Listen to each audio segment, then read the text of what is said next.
Pak Yakob Tobing, dan kita supaya tahu di mata ahli tata hukum tata negara ini seperti apa revisi Undang-Undang One Team Press.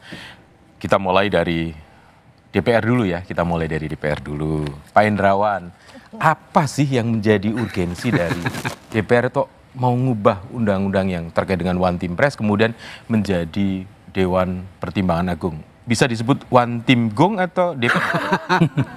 Ya, nanti nama bisa diperdebatkan karena kita masih mempunyai waktu untuk mendapatkan masukan-masukan yang bermakna dari masyarakat. Ya. Ini seperti dipersyaratkan dalam proses pembuatan undang-undang. Ya.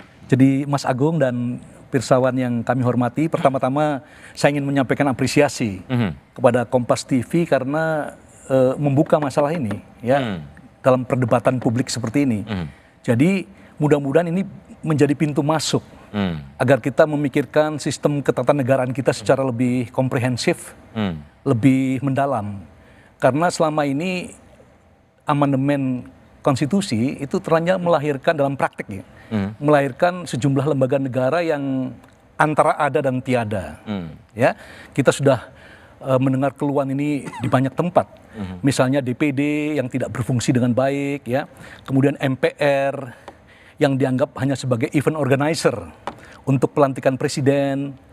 Kemudian One Team Press juga antara ada dan tiada. Apa yang dikerjakan tidak jelas, masyarakat tidak tahu.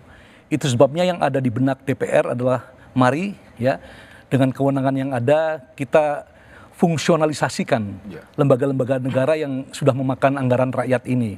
Jadi pemikiran yang muncul itu adalah bagaimana lembaga-lembaga itu fungsional, instrumental untuk mencapai tujuan-tujuan bernegara.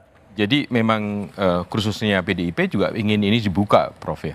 PDI Perjuangan menyambut inisiatif dari sejumlah fraksi. Ya. Dan kemudian kami bahas bersama-sama dalam harmonisasi di Badan Legislasi. Tapi inisiatifnya siapa, Prof? Ada di antara poksi-poksi, kalau kami di Balik itu namanya poksi, tapi kalau pada tingkat DPR itu namanya fraksi. Jadi, tapi tujuannya Mas, ini adalah bagaimana memfungsikan ini. Itu sebabnya kan kita juga sudah pernah membahas misalnya bagaimana MPR difungsikan lagi dengan membentuk pola pembangunan nasional misalnya. Saya mau ke Bang Margarito Kamis. Sebagai ahli hukum tata negara, apa mendesak sih mengubah undang-undang One Team Press kemudian melahirkan DPA kembali? Jujur saya mesti bilang ini sebenarnya bukan soal hukum. Kalau soal mau ubah dan tidak ubah gitu ya, itu soal politik. Soal dan politik. karena soal politik, tanya sama orang politik, jangan tanya sama saya. Iya. Nah begitu itu dari segi. Tapi dari sisi hukum tata negara kembali meskipun hukum selalu terkait dengan politik dan sebaliknya. Ada apa urgensinya sih? Sekali lagi gitu ya, ini soal politik. Kalau Anda bicara urgensi gitu ya, dari segi hukum sebegini jauh saya tidak melihat komplikasi atau masalah-masalah fundamental yang membuat misalnya mengakibatkan penyelenggaraan pemerintahan itu terhambat dan lain sejenisnya itu. Sejauh ini saya tidak lihat itu. Gitu. Tidak melihat itu. Karena itu yang lebih tepat dijelaskan oleh orang politik. Oke. Dari segi pertanyaan itu gitu ya. Ya. Gitu. Bagaimana dengan ahli hukum tata negara yang lainnya, Bung Refli? Ya Margarito kan mau menghindar saya. Maka bebannya dikasihkan ke saya. Jadi begini, saya bisa melihatnya dari 3 hal ya. Dari sisi hukum ansih, dari sisi moralitas hukum, dan dari sisi politik. Kalau kita bicara dari sisi hukum ansih, kita harus paham bahwa kalau misalnya menghidupkan DPA itu sudah haram hukumnya. Kalau yang dihidupkan itu Dewan Pertimbangan Agung, sebagaimana yang ada di konstitusi sebelum amandemen. Karena pasal 16 itu sudah dihapuskan babnya. Betul. Jadi kalau seandainya bisa dihidupkan kembali, jadi apa makna penghapusan tersebut? Padahal penghapusan tersebut dalam tingkat konstitusi kan. Dan penggantinya itu adalah One Team Press. Semacam Dewan Pertimbangan Presiden, memang namanya tidak harus One Team Press seperti KPU. Tetapi intinya adalah secara substantif bedanya adalah kalau DPA dulu adalah lembaga negara yang berdiri di luar ranah kepresidenan dan dia sejajar dengan presiden. Kalau sekarang sebuah Dewan Pertimbangan yang di bawah lingkup lembaga kepresidenan. Jadi secara substantif ketatanegaraan berbeda. Nah, itu satu. Kedua, dari sisi moralitas hukumnya, kenapa pada waktu itu DPA itu dihapuskan? Saya termasuk orang yang mengkampanyekan untuk menghapus DPA. Pernah saya hadir pada suatu sesi yang diadakan oleh MPR, yang hadir pada waktu itu Ahmad Tirto Sudiro, ketua DPA terakhir. Betul. Terakhir kalau tidak salah 2002 atau 2003 dihapuskannya. 2003 dihapuskan.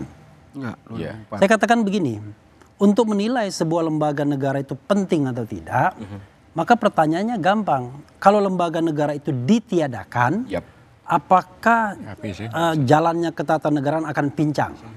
Saya mengatakan begini, kalau DPR itu nggak mungkin tidak diadakan, pasti harus diadakan. DPD opsional. Maksud saya kita mau monokameral atau bikameral. MA harus diadakan, MK opsional. Mau kamar khusus atau kamar yang gabung dalam MA. Nah, karena itu kalau kita bicara tentang DPA ini makhluk apa? Itu lembaga kepenasihatan saja. Dari sisi politik, ya saya kayaknya sudah mau di-cut. Nantilah saya jelaskan. Baik. Karena saya mesti masuk ke Pak Yaakob Tobing yang waktu ikut mengawal tapi ujungnya saya mengatakan, karena pertanyaan itu, dari sisi moralitas hukum, saya mengatakan lebih baik ditiadakan karena tidak efektif dan tidak efisien. Karena kalau presiden mau nasihat, dia bisa ngangkat stafnya sendiri.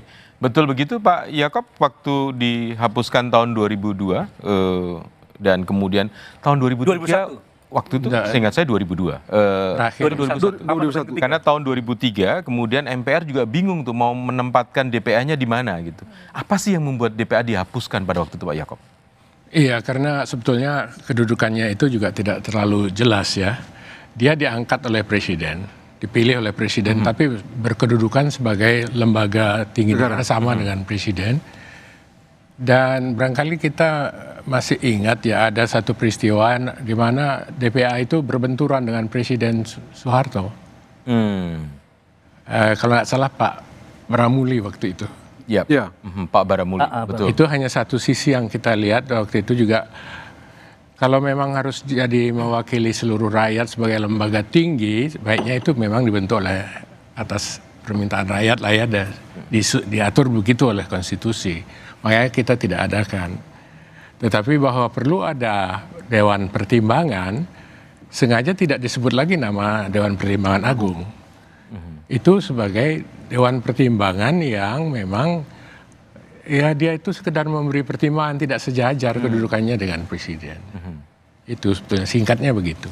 Itu yang membuat kenapa DPA pada waktu itu kemudian dihapuskan. Tapi juga ada tekanan dari Bang Refli dan kawan-kawannya pada waktu itu, Pak Yaakob ya?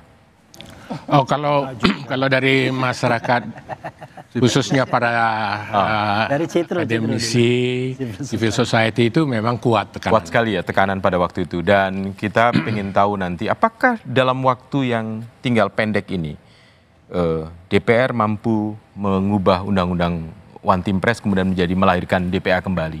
Pertanyaannya akan ditujukan pada Profesor Dr. Siti Suro, tetapi sehabis jeda berikut ini. Kita akan ketemu lagi nanti.